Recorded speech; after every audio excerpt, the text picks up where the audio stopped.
Kailane, sou estudante da Escola Bibiano de Almeida, estou cursando o terceiro ano do ensino médio e hoje vou falar um pouquinho sobre a peste negra.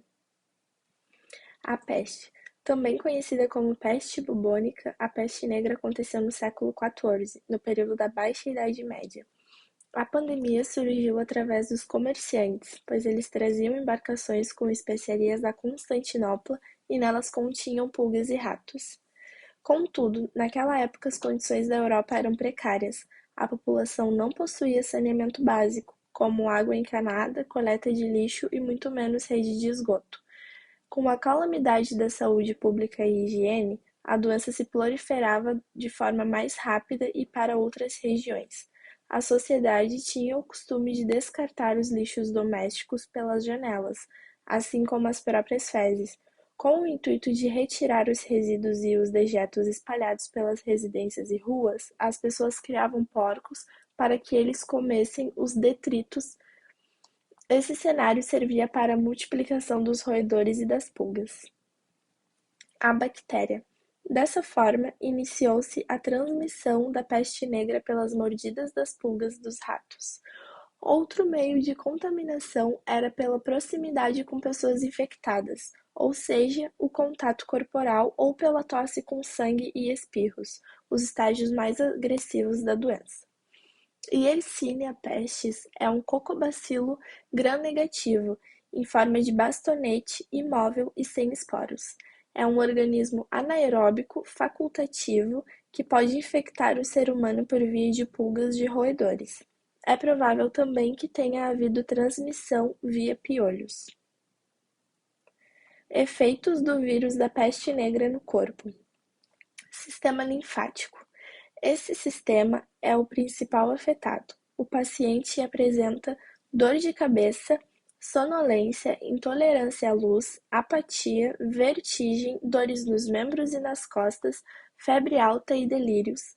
O quadro pode ser agravado com diarreia. Gânglios linfáticos ficam inflados devido à produção crescente de glóbulos brancos para lutar contra a doença. A inflamação chega a tal ponto que os gânglios viram grandes manchas negras, fazendo com que os membros afetados morram. Daí vem o nome da doença. Quem foram os médicos da peste? Os médicos medievais não tinham uma função de prestígio e por isso poucas pessoas se dispunham a exercer a medicina. O médico da peste era um médico especial que tratava os portadores da peste e era contratado pelas cidades nos casos de epidemia. Normalmente eram médicos de segunda categoria, que não conseguiram se estabelecer ou jovens médicos.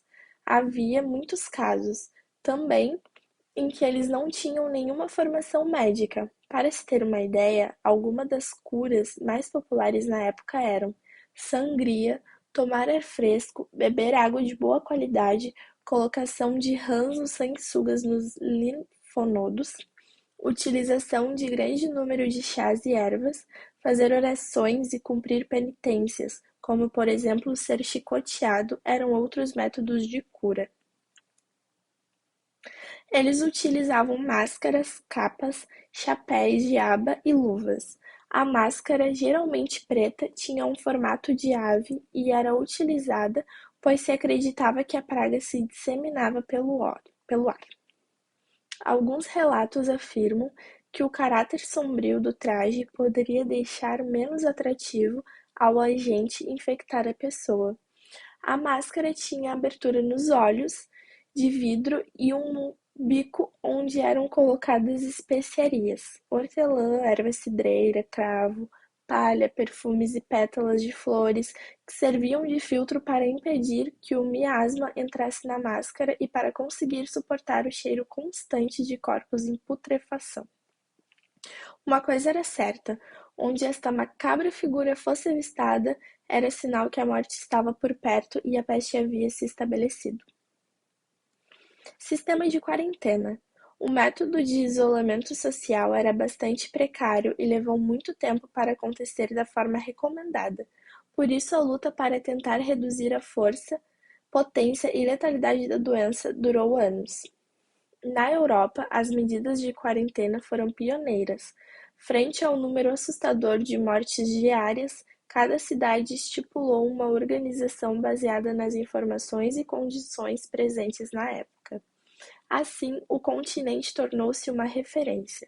A historiadora Ellen Carr explica que a cidade italiana de Veneza, por exemplo, foi a primeira a definir medidas de isolamento em uma tentativa de controlar o caos.